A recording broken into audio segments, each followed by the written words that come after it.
BowTie Barbecue has always been a work of passion. It takes time, skill, and a blend of perfect temperature, wood, smoke, and meats. We just took it up a notch. Taste the passion. BowTie Barbecue, 6724 Waters Avenue, Savannah.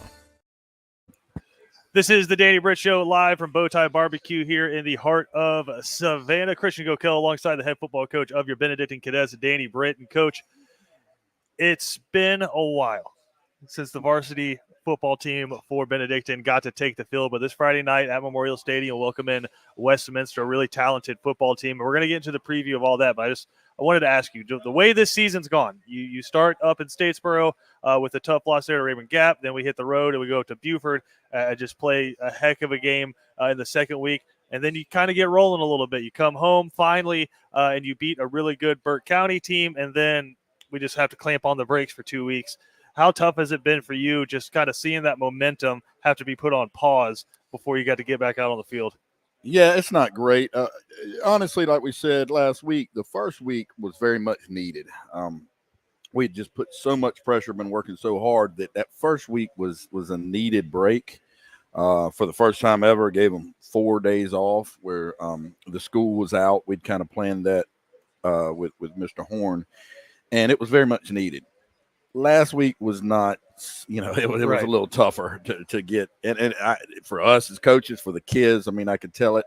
I kept having to prevent myself from getting mad at them because it's just the way it is. It's hard to prepare at the right level when nothing immediate is coming. So they're excited, ready to play. We're excited, ready to play, and certainly glad that it's home. And hopefully we can get a big crowd and have a lot of fun out there. And before we dive into the varsity, I want to go back. Last Thursday, you had a JV game. I thought it was interesting. You get bye week, so it kind of allows the varsity guys to be there supporting the Sure. team and without the worry of having to get ready for a Friday night. So Right. kind of just some helmets, going through some drills with the varsity, and then the JV comes out, starts getting warmed up for that one. Had a really close game there against Jenkins. Right.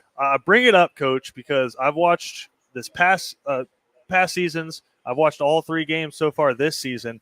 I have not seen Danny Britt as fired up and running up and down the sideline as I saw this past Thursday in a JV game. Right. Is it the lack of, I guess, the results don't inherently matter so much as the performance and the effort from the kids, right? Or is it just, hey, you kind of get to be hands off because you have other guys calling the plays and you just get to coach? No, I think, one thing we learned is I am not a good in-game interview. It's just not my personality. So we'll nix that from the future, I guess. But you don't know unless you try. I know we gave it a shot. I was excited about it, but it just doesn't work. For me, and it isn't about, everybody talks about winning and losing. It isn't about winning and losing. I didn't see the identity that I wanted to see in that JV team. Right. Now that's on me first, and then the coaches behind that, and I wanted to see that, and that's where that comes from, and I just wasn't seeing it, and so that's the biggest thing to me is I want to be able to look out there and say, hey, no matter, they may have great athletes, they may have average athletes, but I want to see the identity that is Benedictine, and that's physical, disciplined, intelligent football. Yeah, and it is interesting, especially playing JV, just because you have a lot of guys, and the kickoff unit is probably different from week to week, just based off who's playing what position and who's doing what. So special teams, all the different offensive units, it's different every single week, just based off availability, who's going to be playing with the varsity, stuff like that. But I don't care what level of football you're at, you can blow a coverage, you can throw an interception, you can miss a block. And your coach is going to have a conversation with you, but they're not going to be too upset. Right. If you miss your call when you're supposed to be going out on kickoff, or they're missing a guy when you're supposed to be going out on PAT, that's a new level of upset from your coach. It is. You're right. It is. It's harder in JV because it's not it's not really completely consistent on varsity because you're changing there, how much somebody's getting used, injuries, all the things. It's a constant, turnover. That's the biggest thing, is keeping up with the list of people and then making sure they have an understanding. So in JV, it's even that, times 10. Right. Because you're right. Some may have been moved up to varsity. Somebody may be injured. Of course, somebody may only have 2 quarters. And so we've got to, use them sparingly. So it is hard, but that is they know that is my biggest thing, and I will embarrass them if they do that. Again, if you miss a tackle, you miss a tackle. You're going to do that. You're going to, like you said, fumble, throw interceptions. All the things can happen because nobody's perfect. But be where you're supposed to be. That is the biggest frustration to me, and so they know that, and I like to kind of consider using the kind of shock method is Sure. is if they know, oh my gosh, and I shock them, Right. and so that they will not do that again. I know it works for my dog lady. You know, I put that shock collar on her and she minds me perfectly. There you go. But Not that I'm physically shocking the kids. No, I don't think that's legal. No, it's not. If it was, we'd be undefeated. I'm about to say there's a few football coaches out there who probably use it. But that said, it's obviously 14, 15-year-olds, and their minds are going a million miles a minute. But and sometimes you just got to kind of cut through it all and be like, hey, brother, you got to be where you're supposed to be. But I have noticed, and this might be a little philosophical for a Thursday at noon, but just football coaches in general, it seems like the last 4 or 5 years, the Nick Sabans of like 2005, who are just dressing a dude up and down for missing someone, you don't see that as much in this day and age anymore. It seems to be a whole lot more, hey, man, we got to be where we're supposed to be. If you do this, we're going to be all right. It doesn't seem like we have quite the same level of aggression sometimes from coaches to the players.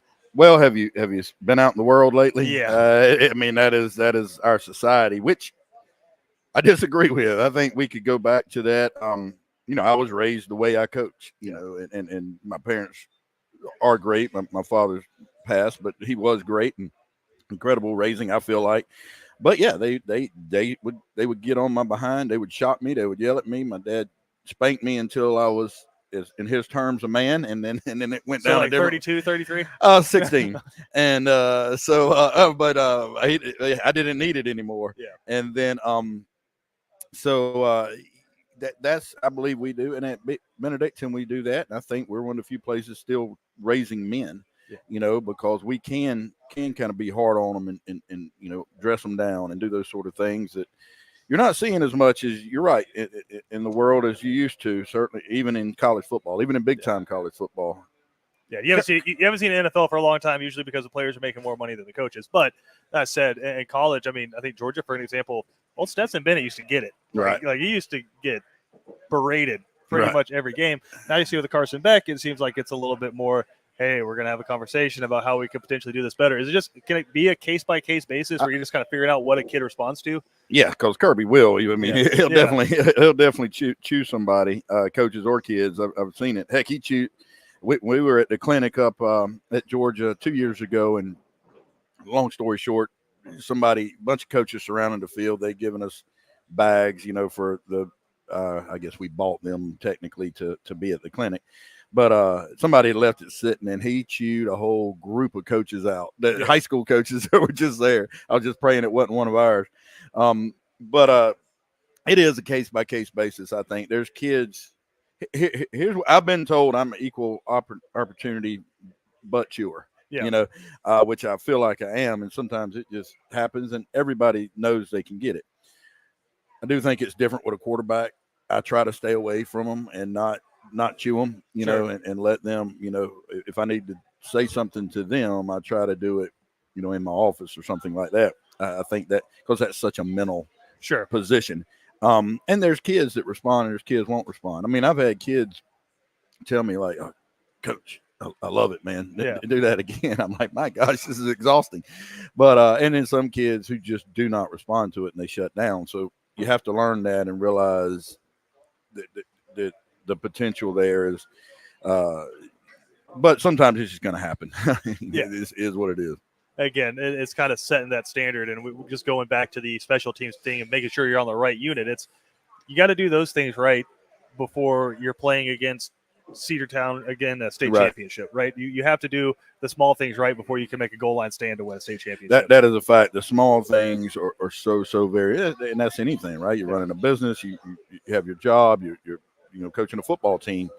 Those little things are extremely important. They're extremely important to me, and that's why I can handle a loss better than a lot of people if we've done all those things. you just get beat. If you just get beat, you get beat. But if we're doing those things wrong, then it's miserable. I'm like, okay, and because I believe 100%, then it's on me. I can fix that. If you throw a just kind of a lob post over the middle of Malachi Starks is there, it's just like, all right, it is what it is. Yeah, I mean, he was everywhere. Yeah.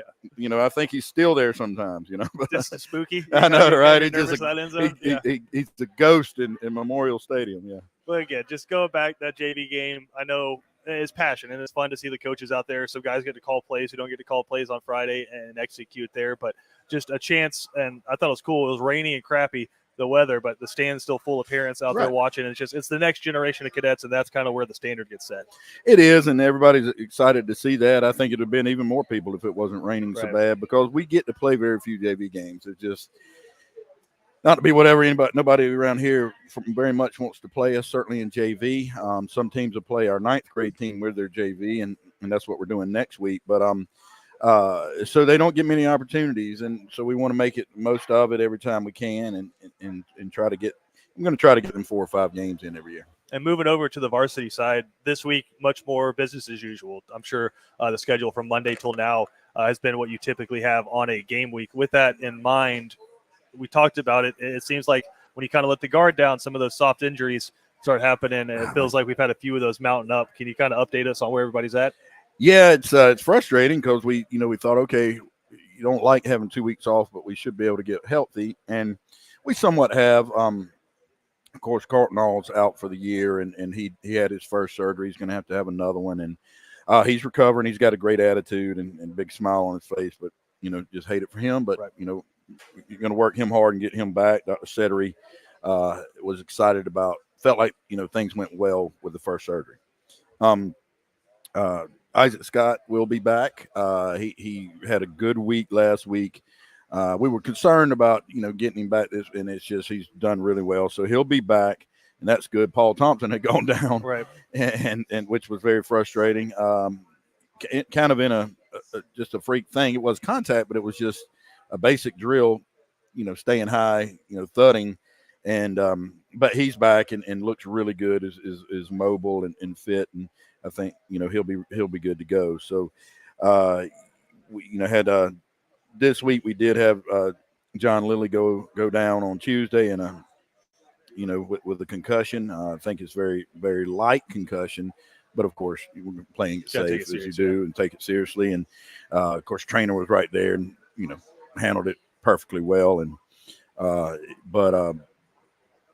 that it's amazing is we don't tackle to the ground with the varsity after camp, and really, really thud. We thud minimally. Can't say that. In a small amount, but you have to have those to get better and to stay calloused to contact. So it was just kind of a freak thing. It wasn't really the first contact. It was just kind of somebody on the back and just kind of running into him, and it just happens sometimes. That's especially like just let your guard down. That's usually when those things can happen. Who's going to step in to replace him coming up at that linebacker spot? With Lilly? Yeah. He's at the tight end spot. And so Mike Hogan, who's been a receiver, has done a really good job in the weight room, looks good. He's going to go in there, and Bennett Conaway, who backs up third at the Sam position, and it will be a tight end there too. So both of those guys will come in, and they're Mike. That's a big tight end. Yeah, he's a big tight end, and Mike is a good-looking kid, but he can really run well and can catch well. So excited to see what they'll do there. Long snapping is an issue because he is our one long snapper. Turner Walker, who was out for the JV game, is back, and he'll be doing the long snap. Hey, give John his credit. He's got a sack on the season. No. And we are going to miss him. Thankfully, got Isaac back. We are going to miss him because he was playing that that end position, and it really gave us some life against Burke. Come and get some pass rush. Yeah, no, and he does that very well. We were just kind of limiting him because he was doing so much on offense, and so when we get him back, he will definitely be a benefit there, certainly in passing situations. And I know, Coach, you said one of the main focuses these past 2 weeks was going to be kind of establishing an identity with the run game. And I know some of it felt like play calling where maybe we moved away from it. a little too quickly. I think the other side of it, though, is sometimes it's blocked up, but as a running back, you got to make a play one-on-one. Right. What was the balance this week between those two? Pretty evenly. We really, sat down as with the offensive staff sat down, Coach DePhillips, and we all discussed how we wanted to do that, how we wanted to go from here. They decided on a couple of basic ways, couple of basic plays that would be our identity. And we have really, really worked on that. Coach Coleman's really worked with the linemen, both under the chute, on the sled, just board drills. Again, it's so hard to balance all that. We're doing board drills, but we're trying not to just absolutely Smash each other, get each other hurt and try not to just crush each other. So, but you have to get better blocking the run game. Right. Well, it's not a whole lot of ways to do that other than, get physical and do it. But so, we've kind of got that. We're excited to see how that pans out and what we can do from there.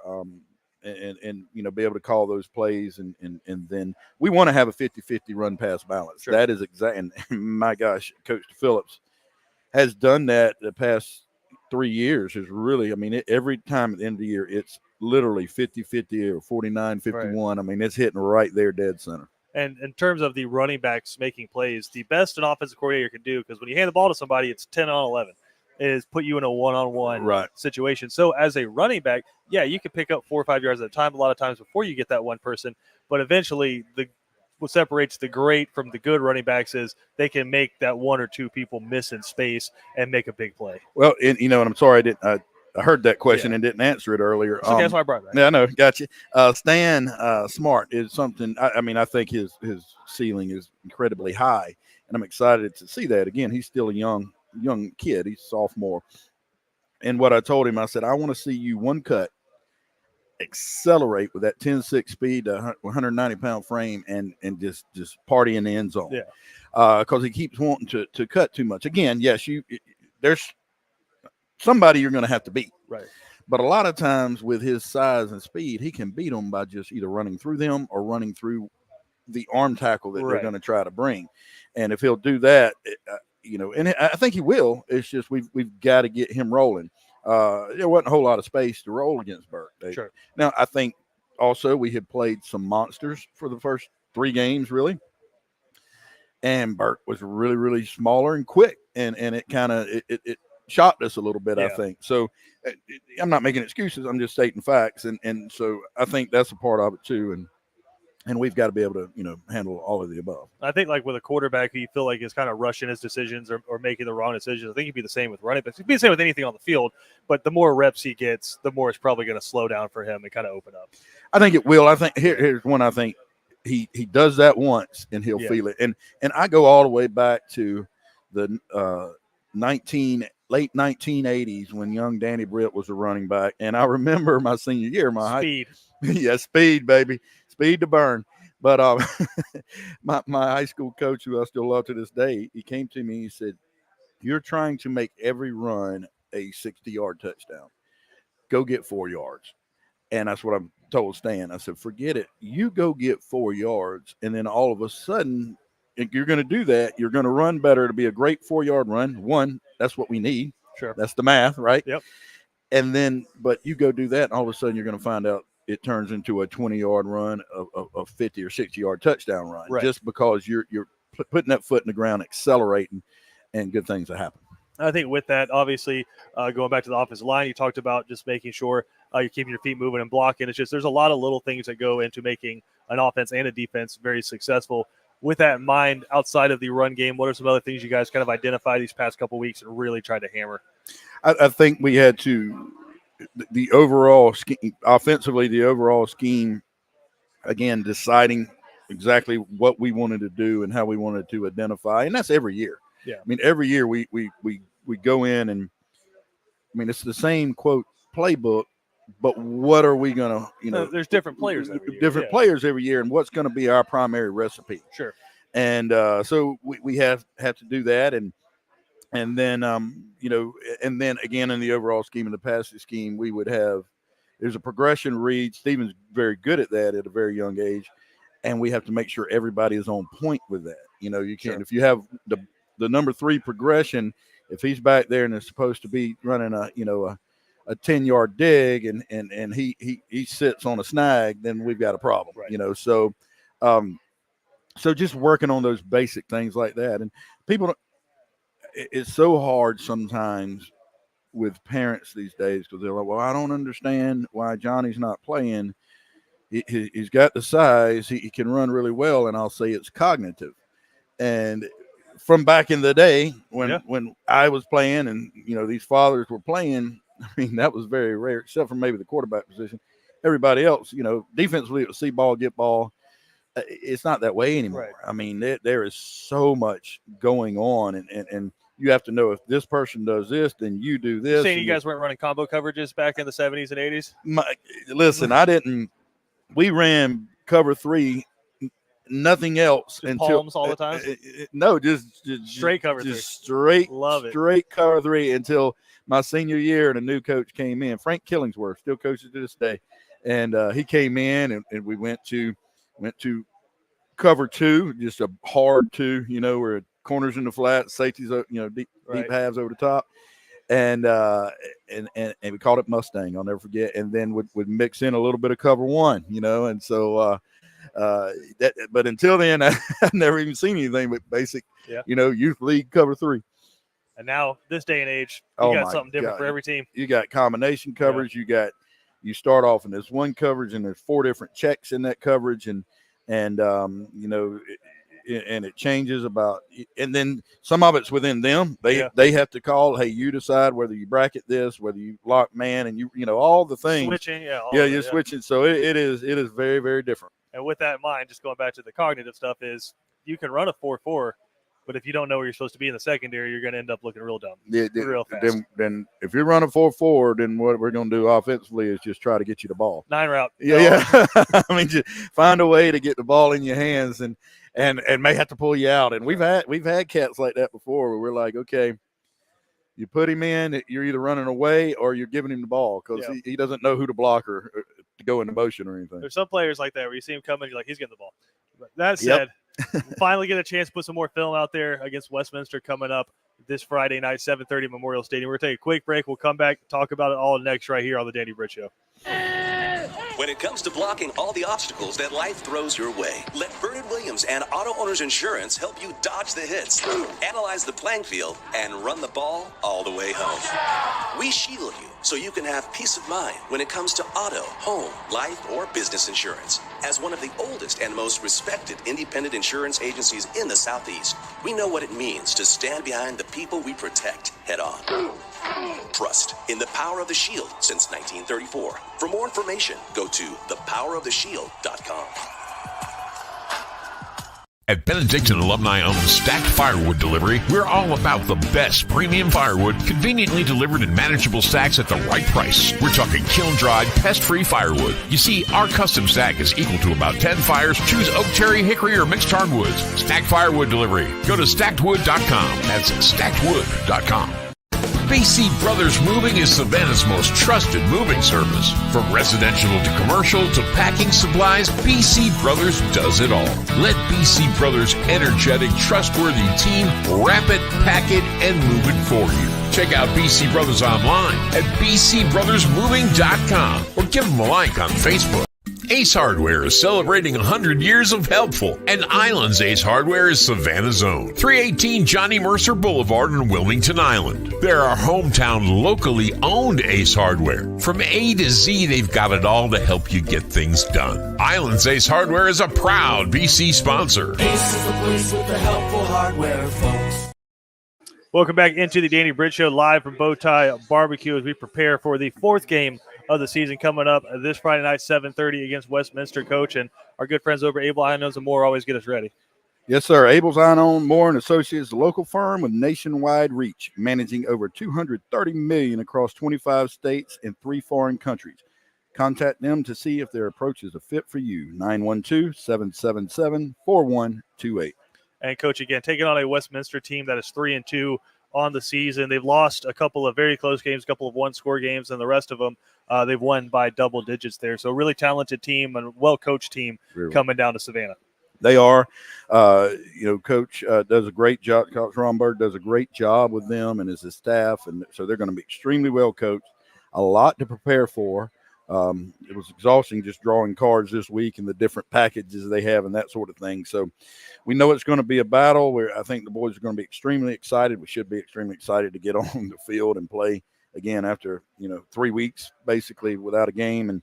And so we're excited to get out there and go see what we can do. And Coach, if there's one thing I feel like we haven't seen from this team yet, and it's really, we've kind of just talked about it, still kind of find that identity is just coming out guns blazing. Right. Like regardless of what happens, like let's go out there 100% effort. It seems like still they were thinking a little bit and reacting instead of just going out and hitting. And I think so. Yeah, I think that's normal when you have, a lot of guys that, are new and not returning starters. So I think that's somewhat normal. And yeah, that's been the case. And that's what I've preached all week is I want to see that. I want to see us coming out hair on fire.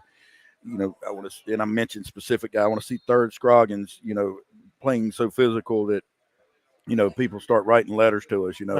This guy's going to hurt people. He's dirty. That sort of thing. Yeah, he's dirty. No, he's not. That sort of thing. I want to see us just running the football with a passion and a freedom. Just go get it. And so a different level of play. How do you communicate that to your players there? Because I know with a quarterback, it's like, hey, first thought, don't throw an interception. It's like, that's not what the thought you want to have. No. It's like, hey, let's go out there and make plays, spin it, and try to put some throws out there with the running backs. Like you said, just go hit the hole as hard as you can, see what happens. How do you kind of communicate that to the players? I think, one, you got to communicate it and explain it. Then the best thing is when it happens, celebrate it and tell them, hey, that's it. That's exactly what I'm talking about. Go get that thing, man. Go. Yeah, you don't want to say, well, be careful, you might fumble. That's not how you do anything. Yeah. Right. Go freaking get it. And then, and see what happens. So one, the biggest thing is you teach them that you try to coach it in different drills and stuff, but it's so hard. Really, you just got to, when you see it, we film everything. Right. You can celebrate it then go back and show them and say, hey, that's what we're looking for. And it is interesting. You point to third. A lot of times you've had teams before where you've kind of been led by skill guys, right? We've had a quarterback who's the upperclassman who's played before. Right. You've had some amazing wide receivers that also play DB that have played. Obviously, Bryce Baker last year, but it's a little bit different when it's a lineman, right? Because the skill guys are the ones you're really telling it to cut it loose. But with third, I know we talked to him at halftime of the JV game last week where he said he's kind of taken on a role of kind of teaching the younger defensive lineman. I know Houston made the big play at the end, and that was one of his guys who was super fired up about making that play. How do you get him and the rest of these seniors to kind of expand out from their position groups and just kind of get that mindset going to everybody? Well, it's part of what we teach at the school, and they've seen it because I think our guys have done a really good job of that. And so, one, they need to just kind of understand now it's their time and do it. And we talk to them about it and say, hey, this is what we want you to see. And I'll talk to them. Don't say, hey, you need to. Say, we need to. You use that term, use us, we, and biggest thing is go show them. Right. If you're not doing it, that don't mean you can't make a mistake. But if you're being lazy or you're not finishing through the drill or whatever, guess what? You can't then scream at them for it because that's not how that works. I'll say one of the cool parts about last Thursday was seeing wasn't a coach on the field. It was the seniors kind of leading and setting up drills and getting them going to that. So like you said, it's kind of the standard there. Now, we talked about Westminster. They're coming down from Atlanta. We're obviously very familiar with that trip, having done it earlier in the year. Not quite as far for them coming down, but still home field advantage just for the fact that you don't have to spend 3 or 4 hours on a bus. Right. And on the flip side of that, a really talented football team and one that's not going to beat themselves. What can we expect from them coming up tomorrow night? I think you just said it. They're going to come in and play very soundly, play well, play hard. Right. We saw that last year, and now they do have a number of guys playing both ways. Hopefully, we can take advantage of that as the game progresses. But Coach Romberg does a great job. Like I said, they're going to run a lot of different stuff offensively. Their quarterback has, run for a number of touchdowns, thrown for a number of touchdowns.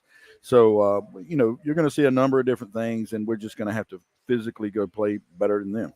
And just offensively and defensively, if you just give us a quick 30-second kind of schematically what we should expect to see.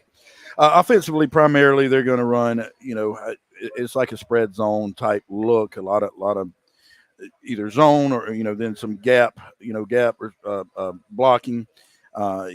They will throw it. I think it was. I don't know what the final numbers come out, but it's pretty much balanced. One game was 60-40 pass actually, but a lot of passes would be shorter passes and hitches and screens.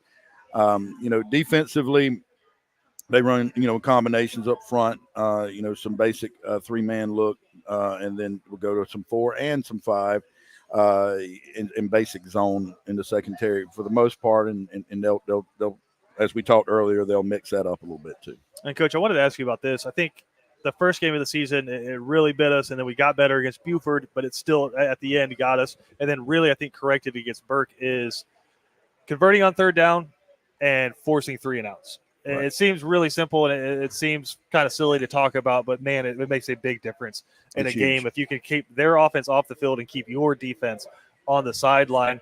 How have you guys kind of addressed that? Because I think that was really the thing that kind of bit us week 1 against Raven Gap, and then it seems like it's been addressed and got a lot better as we've gone. Yeah, I mean, some of it you can't really address. It just is what it is. You just got to get better.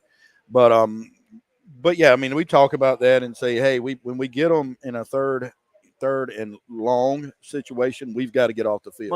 Money down. Yeah. You got to do that, and then offensively, we have to be able to move the ball. You can't just rely on big plays. We have to be able to knock out first down. So we've worked on that, and offensively, we've gone and done okay. It's 3rd and 6. Here's the plays we're going to let's go get this play. We need this first down, and just understanding where the chains are, and the situation. Because you guys do have a benefit where most of your linemen are not playing both sides of the ball, but still, what does it do to specifically a defensive line where offense has a long drive against them? They go out, your offense comes out, goes 3-and-out, and then they're right back on the field. It can be pretty devastating. It's very devastating, especially for us because we go really fast on offense. So, I mean, literally there's less than a minute off the clock if we do that, and that is hard to do.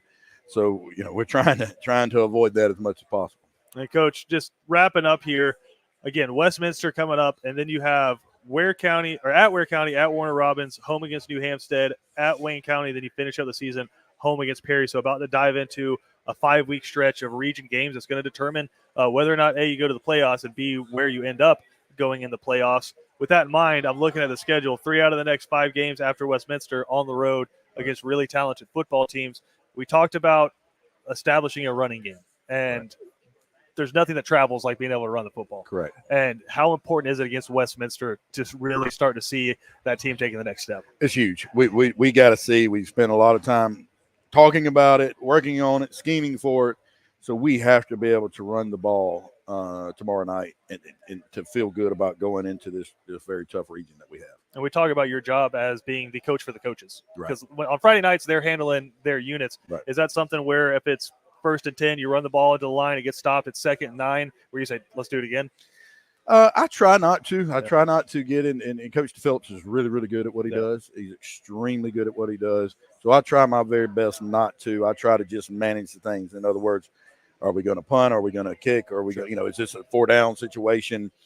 And then sometimes in really big situations, I'll say, hey, I don't, I want this type of run. Right. Or this, but other than that, I try to stay out of it because I know as a play caller, when I called offense years ago, called defense for a very long time, you don't want anybody getting into that because you got to find a rhythm. Sure. And it's you're the cook. Yeah. So I try to let them cook. Just provide the ingredients. Right. That's right. It. Again, Westminster coming up tomorrow night. And, Coach, again, a talented team, a team that's going to be trying to do some fun stuff on offense. Important that Memorial Stadium's loud tomorrow night. Yep. We need it big time. Again, 7:30 kick. If you can't make it out to the game, you'll be able to listen to Kevin Thomas and myself on the call tomorrow night there from Memorial Stadium. Then, of course, we'll have the road games coming up. But still, if you can, get out to Ware County. I think next week we'll have a little bit more information. We'll show a pretty good tailgate party out there because it's going to be important to get some of the cadet fans out to Memorial Stadium against Ware County as we start that region play. Yeah, definitely. We're going to need that next week. So, yeah, we're trying to set up a tailgate and, bring a bunch of fans and come down. And we know they'll have a great crowd, and it's a really cool environment. And listen, Savannah traffic can be so bad sometimes that driving from Savannah to Waycross could be about the same as driving across the city. So it's not that far of a drive. No, it's not far. It's not too bad. Again, Huge game coming up tomorrow night against Westminster. Make sure you get out there. We'll have the call here on watchbcsports.com. Coach, we appreciate it as always, man. Look forward to finally seeing you guys back out there after 2 long weeks. Thank you very much. Go Cadets.